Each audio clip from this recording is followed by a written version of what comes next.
Pozdrav svima, ja sam Jelena, iz Mostara sam i danas želim da vam govorim o toj još jednoj izjavi, Isusovoj izjavi ja sam, koju nalazimo u Ivanovom evanđelju. To je izjava ja sam put, istina i život.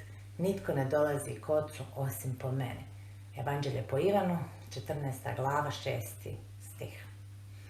Danas živimo u svijetu gdje ima tako puno aplikacija i stvarno sam zahvalna za svakoga koji je napravio te aplikacije, da možemo ukucati odredište i da nam odmah pokaže put kojim trebamo ići. U stvari pokaže nam sve alternativne pravce kako doći do tog odredišta.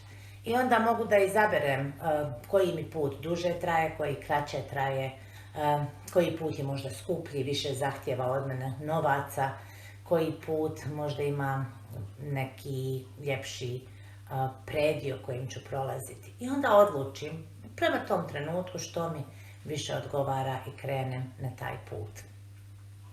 Danas mnogi razmišljamo, i ja sam razmišljala isto tako, da i do Boga ima puno pravaca, puno alternativnih pravaca. I onda ja odlučim koji put kraće traje, koji duže traje, koji je zanimljiviji, koji možda manje traži nekih stvari, koji meni u tom trenutku odgovara, koji je put pravi za mene.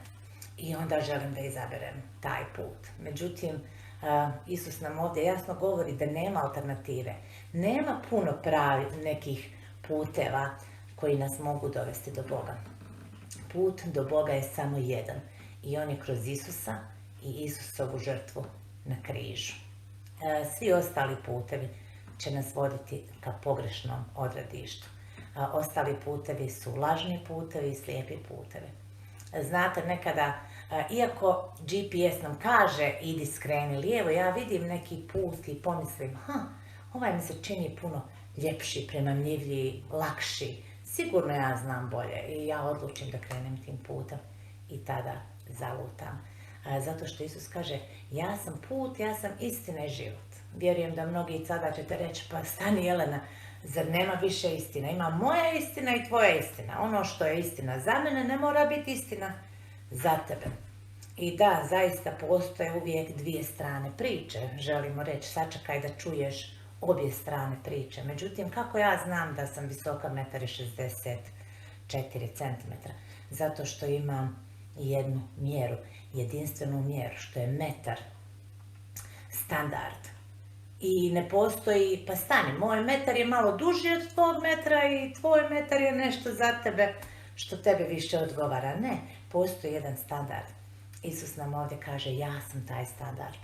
Ja sam standard, ja određujem što je pravedno, što nije pravedno, što je ispravno, što je pogrešno. Ja sam put, ja sam istina. I kreni tim putem. Da li si krenuo već tim putem? Ako nisi, možda je vrijeme da danas odlučiš. Isus je dobar, on je milostiv i on želi da te upozna. On želi da te uvede u svu istinu, želi da te povede pravim putem, putem na kojem ćeš dobiti vječni život. Život koji dolazi od Boga. On je taj put, on je ta istina i on je taj život.